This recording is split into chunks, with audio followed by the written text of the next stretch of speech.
Second speaker, the way I pose a question, because most of the time now, how these conversations come out, it ends up sounding like a backlash, because why are you only focusing and stuff like that? But the way she really posed this question is very commendable. And then I also want to start by saying, the issue now comes like empowerment of the girls versus the boys. I think ngingafiki ukuthi on the interventions, but I want to start by saying we are failing to strike a balance between the empowerment nanaku lesifundziswe kona ekhaya phindze ku aligned to imihambo yethu singemaswati.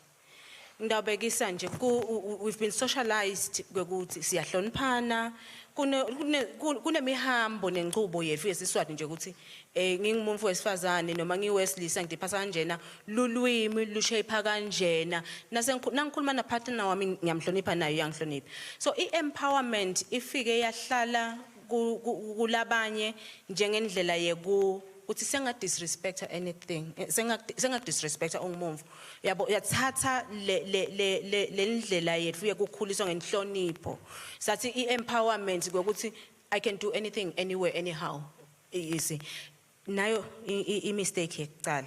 But I think it's a conversation that we can continue on as we continue to engage. But then coming on the angle yokuthi what is there for the boy child?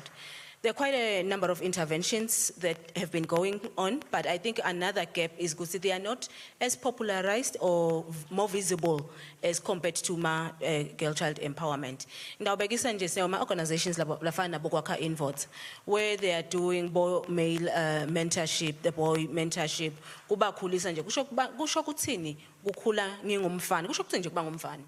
positive masculinity, promoting positive masculinity from that youngest age. How do I relate my peers army boy to boy, girl to girl? So akhona lawo ma mentorship programs like aqhubekako lesi laka renderishwa ngema partners ethu like kwakha Involves. We have another network Men Engage network. Men Engage network tinhlangano nje tinenganyana tihlukene so that the formation of Men Engage. So nakhona we continue lama educational sessions or sermons where we are talking to young boys and men themselves, because even men they still need to be engaged on certain conversation. We talk to them about issues of financial management, because issues of finances, they also contribute to the escalating cases of gender-based violence. At the end of the day, I'm depressed so a high school. So all those things, it's from financial mismanagement. So my conversations they also extend to that.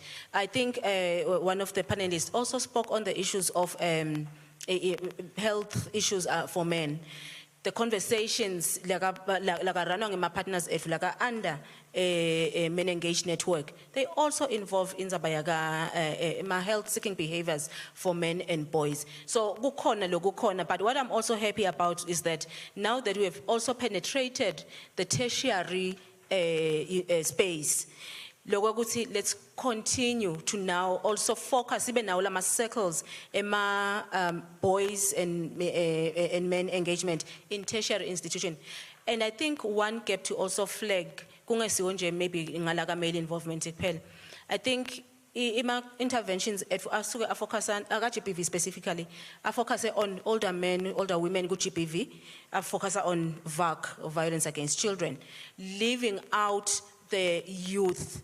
So now we need to go stronger, harder for the youth, focusing on men, young men and boys with the youth bracket, as well as our girls within the youth bracket. Thank you very much, Director. And I think